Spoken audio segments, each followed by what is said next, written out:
What you're accused of is a cute line of questioning that's going nowhere. Well, it's going somewhere, which is why you're not answering the question. Was it true that he was accused of lying by the president's legal team?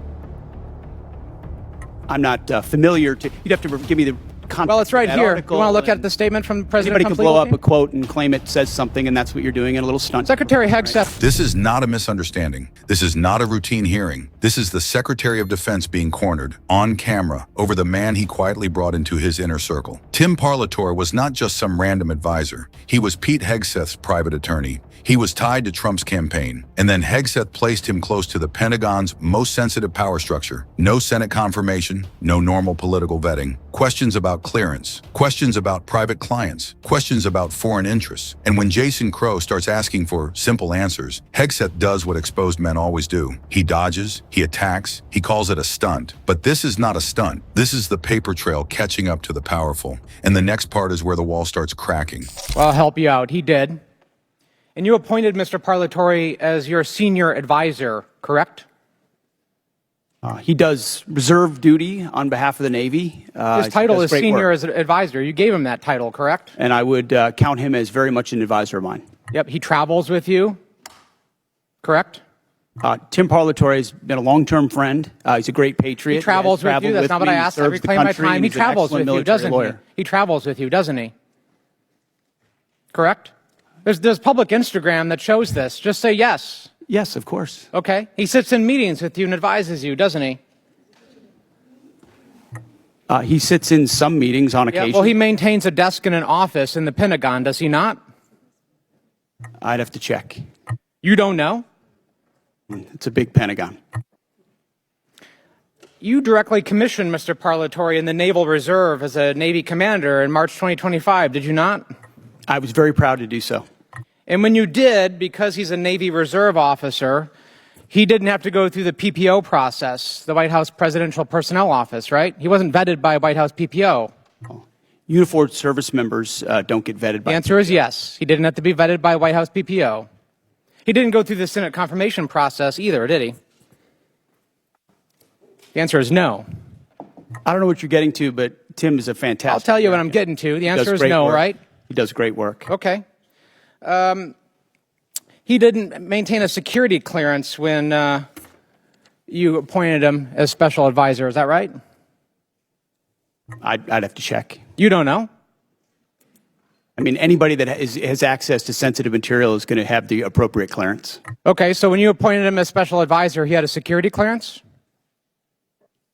You're trying to piece together a timeline. No, I'm asking a simple question. One of your special, most sensitive advisors, did he have a security clearance? No, you're playing a gotcha game like you do on TV and everywhere else. You're trying to thread together details that are connected about something else. Clearly. There it is. Not answers, not transparency, not accountability, deflection. Crow asks a simple question. Did this man have access? Hegseth talks about friendship. Crow asks if he traveled with him. Hegseth talks about patriotism. Crow asks if he sat in meetings. Hegseth says, on occasion. Crow asks if he had a desk in the Pentagon. Hegseth suddenly needs a check. This is the pattern. Every direct question gets buried under a speech. Every fact gets wrapped in praise. Every concern gets treated like an attack. But the facts do not disappear because Hegseth gets angry. He gave Parlatore a title. He brought him close. He commissioned him into the Naval Reserve. And that mattered because it let Parlatore move through a different door. Not the White House personnel process. Not Senate confirmation. Not the normal route for someone with that kind of proximity. That is the contradiction. This was not some harmless advisor sitting on the sidelines. This was a private lawyer, a personal ally, a political insider, placed near the machinery of national defense. And when Crow asks the most basic question, did he have a security clearance when you made him a special advisor? Hegseth cannot give a clean answer. He says he would have to check. That is where the defense starts to collapse. Because if the Secretary of Defense cannot clearly answer who had clearance around him, then this is no longer about one aide. It is about judgment. It is about access. It is about whether the Pentagon was being run like a government institution or like a private loyalty club. And then Crow goes to the question Hegseth really does not want to answer.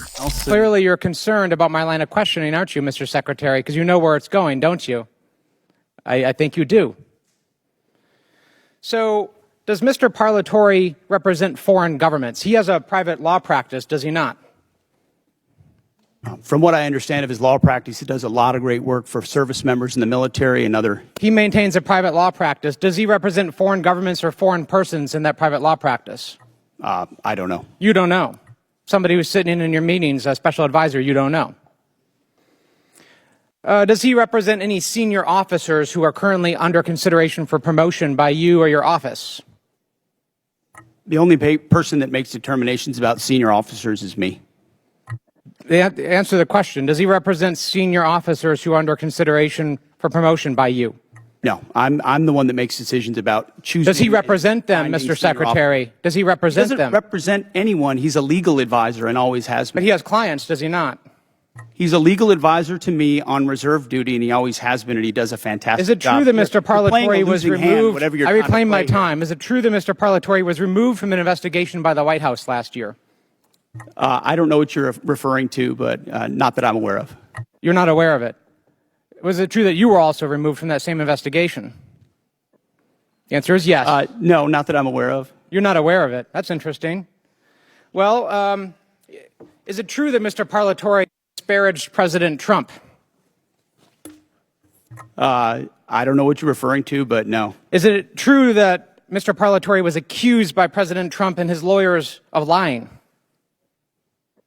What you're accused of is a cute line of questioning that's going nowhere. Well, it's going somewhere, which is why you're not answering the question.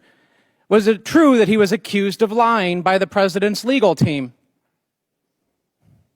I'm not familiar to. You'd have to give me the context. Well, it's right here. You want to look at and the statement from President anybody Trump's can blow legal up team? a quote and claim it says something, and that's what you're doing in a little stunt. Secretary Hegseth, what I'm really concerned about is you purport to have unfaltering loyalty to President Trump, and yet you are continuously going. Oh, you care a lot about President Trump, don't you? You are This going is a behind his cute waste back of your 5 and minutes. appointing A people. huge, I reclaim my cute time. waste of your 5 minutes that I led reclaim nowhere. my time.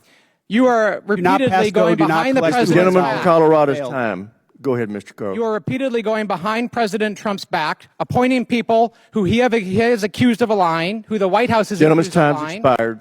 And you are not being honest with President President from Trump. South Carolina. And that is the moment this stops being procedural. It becomes political. It becomes personal. It becomes damning. Hegseth built his image on loyalty. Loyalty to Trump. Loyalty to the movement. Loyalty to the people who put him in power. But Crow exposes the contradiction sitting right in front of him. If Hegseth is so loyal to Trump, why is he elevating someone Trump's own side had accused? If everything was clean, why not answer clearly? If there was no problem, why did every question turn into an argument? That is what guilt looks like in a hearing room. Not a confession, a panic response. He tried to make it about Crow. He tried to make it about television. He tried to call it a stunt, a game, a waste of time. But the question was never complicated. Who did you bring into the Pentagon? What access did he have? Who vetted him? Who were his clients? And why did you trust him with power after Trump's own circle had already raised alarms? Hegseth never gives the public the clean answer it deserves. Instead, he hides behind anger. He hides behind loyalty language. He hides behind the title of Secretary of Defense. But a title does not erase the truth. This clip reveals something bigger than one aide. It reveals a Pentagon being pulled into the same swamp of favors: friends, private lawyers, political grudges, and personal loyalty tests. And when the questions finally hit the target, Hegseth does not look strong. He looks cornered. The verdict is simple. Loyalty was the costume, corruption was the system, and the mask slipped on camera.